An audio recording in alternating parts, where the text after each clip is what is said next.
최근 김밥 천국이 화제가 되었죠. 우리가 잘 아는 분식 프랜차이즈가 아니라 경상북도 김천을 말하는 겁니다. 김밥 천국의 약자가 김천이다 보니 자연스럽게 얽히게 된 것이죠. 그래서 김천시는 우리는 김밥 천국 아니라는 해명까지 하는 상황인데 이걸 역발상으로 극복한 참신한 계획이 나왔어요. 피할 수 없으면 즐겨라. 우리가 김밥 천국이 되겠다라는 거죠. 그래서 2024년 10월에 제1회 김천 김밥 축제가 열렸는데요. 이게 엄청난 화제가 되었습니다. 김천하면 보통 답사하면 직지사 혹은 자두와 포도가 유명한 곳이죠. 김밥집은 있을지 몰라도 김밥이 특산물인 곳은 아닌데 특산물이 아니지만 우리가 김밥으로 유명하다면 이 기사를 타서 아예 김밥으로 떠버리겠다는 각오라도 한 것 같아요. 전에 제가 일본 사과는 소개했었죠. 명물이 전혀 없으니 하다못해 이름에 사과만 들어가면 명물로 만들겠다는 일본에서도 찾아보기 힘든 황당한 발상으로 밈을 만들어 성공했는데 김천도 이런 밈을 활용한 기획이에요.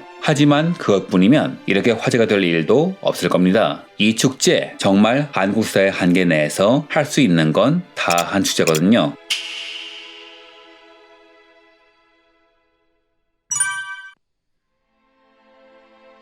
우선 김천 김밥 축제에 대한 평은 갈리는데요. 왜냐하면 인구가 13만 명인 도시에 10만 명이 몰릴 정도로 초대박을 쳤는데 문제는 방문자를 2만 명으로 예상했기 때문에 오전에 김밥이 다 떨어졌기 때문이에요. 그래서 수요 예측에 실패했으니 실패라는 평이 있는 겁니다만 저는 이 축제는 성공이라고 봅니다. 상식적으로 생각해도 인구 13만인 도시에서 첫 기획을 내면서 10만 명 올 거니 그만큼 음식을 준비하자고 말하면 대체 어느 상층부가 승인을 해주겠어요? 즉 수요 타당성 면에서 합리적인 준비를 한 거고 굳이 따지자면 너무 잘해서 거덜난 거니 이 정도면 성공이라고 봐도 좋겠죠. 여기서 주목할 것은 대체 이 축제가 뭐가 대단해서 이 난리가 났냐 하는 거죠. 우선 말씀드리자면 지금까지 열린 지역의 축제들이 전부 엉망이었던 건 아니었습니다. 그 중에는 세계 수준에 비빌 정도로 훌륭한 축제도 있었어요. 다만 바가지 요금과 불친절 그리고 엉성한 기획과 서툰 운영이 꽤 많았는데 문제는 최근 저출산 고령화로 지역의 세수가 무너지는 상황이다 보니 엉성한 축제를 언제까지 놔둘 수는 없는 거죠. 이런 상황에서 이번 김천 김밥 축제는 한국 사회 현황화에서 쓸 수 있는 카드는 모두 다 쓴 모범적인 관광 자원 개발 사례라 봅니다.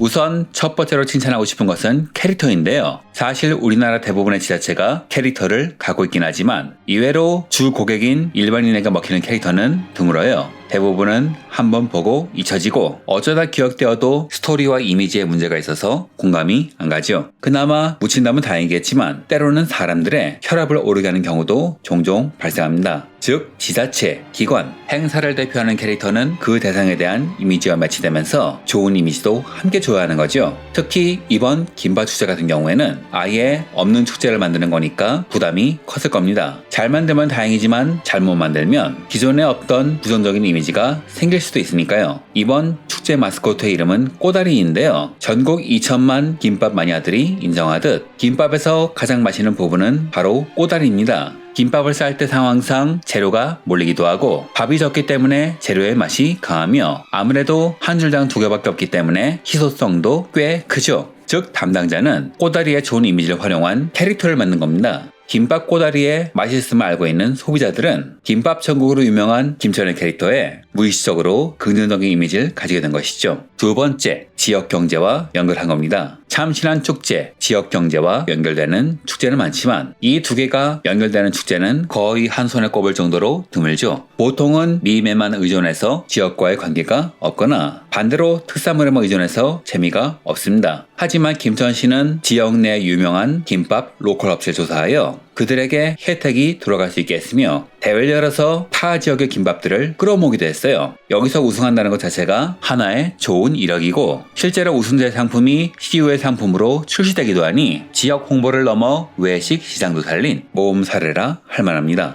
또한 기타 관광 자원도 확보할 수 있죠. 요즘은 콘텐츠 투어리즘의 일종으로 먹거리 투어가 유행해서 그거 하나 먹으려고 전국을 여행하는 사람들도 꽤 많아서 김밥 먹으러 온 사람으로 인한 관광 효과도 있을 겁니다. 셋째, 대상 소비자층에 집중했습니다. 아무래도 요즘 인스타그램, 페이스북 인증 열풍이 거세기도 하고 또 나이 든 사람보다는 젊은 사람이 이슈를 SNS로 적극적으로 공유하는 상황이라 그런지 이런 형태의 기획은 대상 연령을 낮게 잡아야 성공하는데요. 다행히도 김천은 그 자체로도 젊은 세대를 위한 밈이었기 때문에 축제 기획 자체가 젊어질 수 있었고 그래서 결과적으로 대상 연령대에 맞는 축제가 될 수 있었어요. 아무래도 대상 연령대가 무의식적으로 좁아지다 보니 김밥이 떨어졌을 때 떡볶이를 제공해서 불만을 가라앉힐 수 있었던 거죠. 그 외에도 축제 후기를 보면 젊은 세대를 위한 아기자기한 기획이 많았다고 하니 타겟 소비자에 딱 맞게 기획된 축제가 아닌가 합니다. 한 예로 김천은 자두가 유명하다는 것을 활용하여 가수 자두를 섭외했는데요. 이는 일관된 컨셉을 유지한다는 점, 그리고 지역경제 활성화에 기여한다는 점에서 높은 점수를 줄 수 있는 부분이죠. 물론 나이 든 사람은 소외시키는 거 아니냐는 의견도 있겠지만 나이 든 사람은 먹거리 축제에선 많이 못 먹으니 김천시 담당자의 기획은 나름 합당한 거 아닐까요?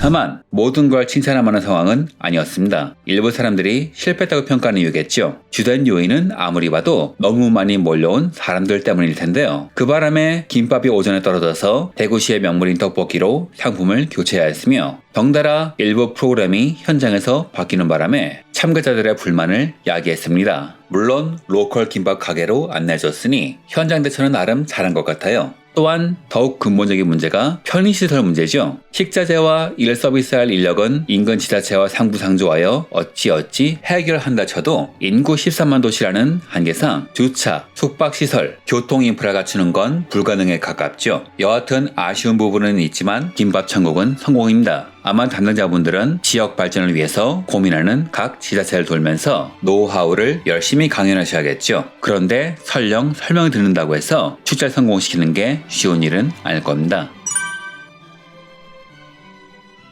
김천 김밥축제는 콘텐츠 투어리즘의 모범과 같은 사례지만 이게 전국 단위로 확대될 수 있을지는 좀 의문이에요. 첫 번째 이유는 기획의 어려움인데요. 네티즌들은 김천의 김밥천국을 예로 들어 구미는 젤리축제, 공주시는 무도회, 화성시는 외계인 축제를 기획하라는 아이디어를 내놓았습니다. 문제는 이런 축제는 이목을 끄는 것만이 능사가 아니라 지역 경제 발전과 이어져야 한다는 겁니다. 김천이야 요리연구가 예정시와 연결해 지역의 김밥 맛집에 대한 홍보를 성공시킬 수 있었지만 다른 도시가 이게 가능한지는 의문이 드는 거죠. 한 예로 구미에 젤리 공장이 있는지가 관건이며 식사가 아닌 젤리로 지역 경제를 일으킬 수 있는지도 의문이죠. 김밥이야 적어도 하루 한 끼는 해결할 수 있지만 젤리를 매일같이 먹는 사람이 과연 있을까요? 국민 한 끼로 위상 드높은 김밥이란 모를까 굳이 젤리를 먹으러 과연 구미까지 갈까요? 물론 일본 사과현처럼 특산물인 김에 캐릭터를 그리는 방법도 있겠지만 그건 캐릭터의 인지도가 높을 때 가능하니 특별한 캐릭터가 없는 지자체에서 이런 전략을 짜는 건 아무래도 어렵겠죠. 즉 닭이 먼저냐 달걀이 먼저냐의 문제예요. 이외로 지역 경제 발전과 이어지는 축제 기획은 보통 어려운 일이 아닙니다. 실제로 김천시도 이번에 김밥천국 같은 깨는 기획이 나왔을 뿐 그 전에 나왔던 기획은 널리고 깔린 열기구 축제였으니까요. 두 번째 이유는 한국공기원의 특성 혹은 지방자치단체의 특성 아니 수직적 위계질서 바탕의 한국사회적 특성인데요. 한국요약금지의 작가 콜린 마샬은 한국 정부는 외국인 대상 콘텐츠를 만들면서 외국인의 의견을 전혀 수렴하지 않는다고 합니다. 정확히는 외국인과 상의하지만 의견을 받아들이지 않는다는 거죠. 그럼 누구의 의견을 받아들이느냐? 일반적으로는 제일 높으신 분인 경우가 많죠. 이번에 김천 김밥 축제가 워낙 기발하자 일부 네티즌들은 혹시 윗선 몰래 한 거 아니냐는 의혹을 제기했는데 아니겠죠? 꼭 공기관만의 특성은 아니고요. 한국 사회에선 의사결정 과정의 전문가가 아닌 높으신 분이 최종 의사결정자가 되는 경우가 꽤 많아요. 높으신 분은 자신만의 전문성을 가졌을 뿐 모든 걸 잘하는 사람은 절대 아닌데 말이죠. 이런 상황에선 전문가가 일하기가 힘듭니다. 잘 모르는 사람이 숟가락으로 푹푹 찍어 먹으면 먹는 사람은 행복하겠지만 그 결과물은 처참하기 짝이 없죠. 전문가가 아무리 좋은 걸 제안해도 비전문가의 눈높이를 넘지 못하니 굳이 전문가를 쓴 의미가 없습니다. 지금 공기관계 홍보 넘버원은 충주시죠. 담당자님은 윗선에 보고하지 않고 선조치 후복을 한다고 하는데 본인도 이게 가장 중요하다고 말하지만 정작 이게 되는 지자체는 거의 없다고 해요.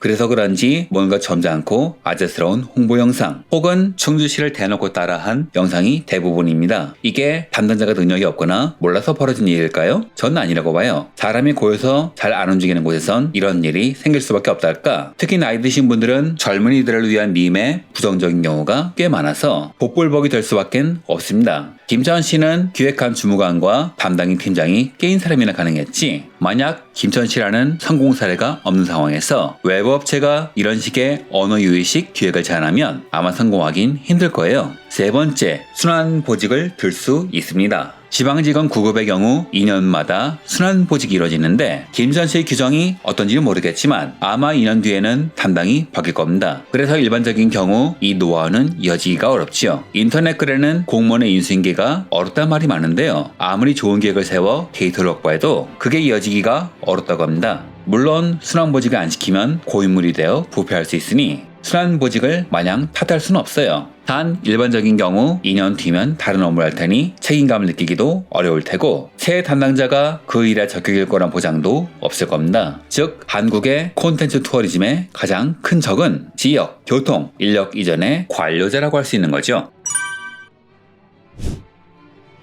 여하튼 김밥천국은 성공했습니다. 저는 개인적으로 한국의 콘텐츠 투어리즘이 지향해야 하는 모범사례라고 봐요. 다만 문제는 앞으로 어떻게 하느냐에 있죠. 결론적으로 김천 김밥천국 축제는 지자체 축제에 새로운 가능성을 보여주었지만 문제는 바로 그 다음인데요. 첫 축제는 2만 명을 예상했는데 10만 명이나 몰려왔죠? 그럼 다음에는 수요 예측을 몇 명으로 해야 할까요? 2만 명은 당연히 넘겠지만 10만 명은 아닐 겁니다. 김밥을 못 먹은 사람이 태반이니 만족하지 않은 사람도 있을 테고 두 번째 축제에 첫 번째만큼 사람들이 몰릴 리도 없고요. 개중에는 사전 예약제를 도입하자는 의견도 있지만 이러면 되팔이가 달라붙어 축제에 대한 피로도를 높일 수 있으니 지역경제 활성화라는 측면에선 부정적인 이미지만 생길 수 있으니 쉽게 도입하긴 힘들 테고요. 부족한 휴식 공간이야 이동식 화장실 등을 대여하면 된다지만 적은 인구수로 인한 주차 공간 부족, 교통 인프라를 단 한 번의 축제를 위해서 확충하기는 어렵겠죠. 특히 관광진흥을 담당하는 부서의 권한으로 말이죠. 즉 김천시는 단순한 지역 부흥을 넘어 앞으로 어떤 모범 사례를 다듬어 나가야 할지 끊임없이 고민해야 하는 거예요. 어쩌면 이게 지금까지 이런 축제가 없었던 이유인지도 모르겠군요. 여하튼 다음 담당자를 위해서 메뉴를 만들고 나아가 다른 지자체도 이 개방성과 참신성 그리고 기획력을 벤치마킹해야 비로소 한국의 콘텐츠 투어리즘도 발전할 수 있지 않을까, 전 이렇게 생각합니다. 이상으로 영상 마칩니다. 시청해주셔서 감사합니다.